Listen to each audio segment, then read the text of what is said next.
नमस्कार बंधुरा आईसीडीएस परीक्षार आरो एक क्लासे सबाइके स्वागत।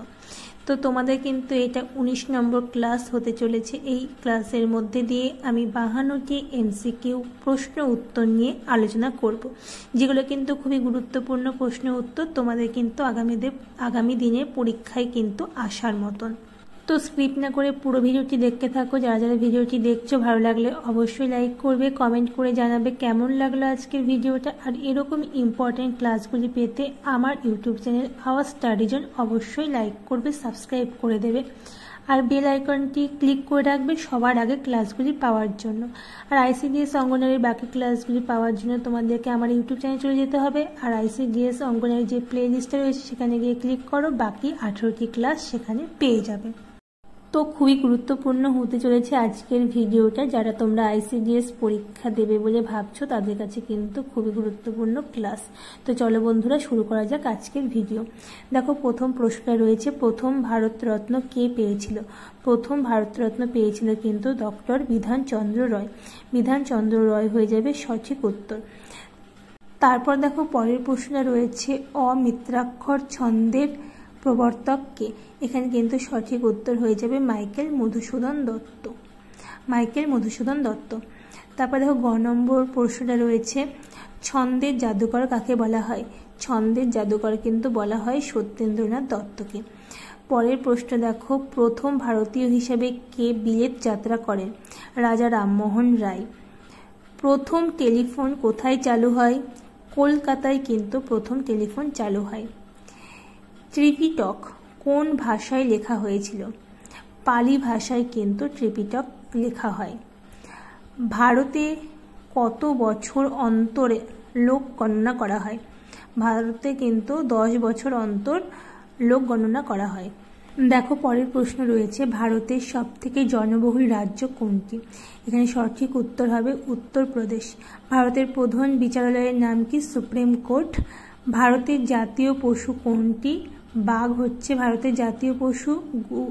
গুগলি কোন খেলার শোনা যায়? গুগলি কিন্তু ক্রিকেট খেলায় শোনা যায়। তারপর দেখো সিপাহী বিদ্রোহ কত সালে হয়? সিপাহী বিদ্রোহ কিন্তু হয় 1857 সালে সিপাহী বিদ্রোহ হয়। তারপর দেখো ভারতের জাতীয় কংগ্রেসের প্রথম সভাপতি কে? এখানে উমেশ চন্দ্র বন্দ্যোপাধ্যায় হবে সঠিক উত্তর। দূরবীক্ষণ যন্ত্রকে আবিষ্কার করেন গ্যালিলিও। হংকং কোথায় অবস্থিত? চীন দেশে কিন্তু হংকং অবস্থিত। সাধারণ লবণের প্রতীক চিহ্ন লেখো। NaCl সাধারণ লবণের কিন্তু প্রতীক চিহ্ন। দেখো পরের প্রশ্ন হচ্ছে, ধাতুকল্প কাকে বলে? যে বস্তুতে ধাতু অধাতু বর্তমান থাকে তাকে ধাতুকল্প বলা হয়। তো ধাতুকল্প কি? যে বস্তুতে ধাতু অধাতু বর্তমান থাকে তাকে কিন্তু ধাতুকল্প বলা হয়। একটি তরল ধাতুর নাম লেখো। পারদ হচ্ছে তরল ধাতু। প্রথম কোন ভারতীয় মহিলা এভারেস্ট শৃঙ্গ ওঠেন? এটা হচ্ছে বাচেন্দ্রী পাল। তারপর দেখো আইনি আকবরী কার লেখা? এটা হচ্ছে Abul Fazal. Vasco da Gama ভারতবর্ষে কোন বন্দরে প্রথম আসেন? কালিকট বন্দরে। তারপরে দেখো প্রশ্ন রয়েছে, ভারতের নৌবাহিনী দিবস কোন দিন থেকে পালিত হয়? 15ই ডিসেম্বর কিন্তু নৌবাহিনী দিবস হিসাবে পালিত হয়। পানিপথের দ্বিতীয় যুদ্ধ কত সালে হয়? 1556 সালে কিন্তু পানিপথের দ্বিতীয় যুদ্ধ হয়। টাইগার হিল কোথায় অবস্থিত? দার্জিলিংয়ে টাইগার হিল অবস্থিত। পৃথিবীর সবচেয়ে নিকট গ্রহের নাম কি? এটা হবে শুক্র। কোন জল পান করা উচিত?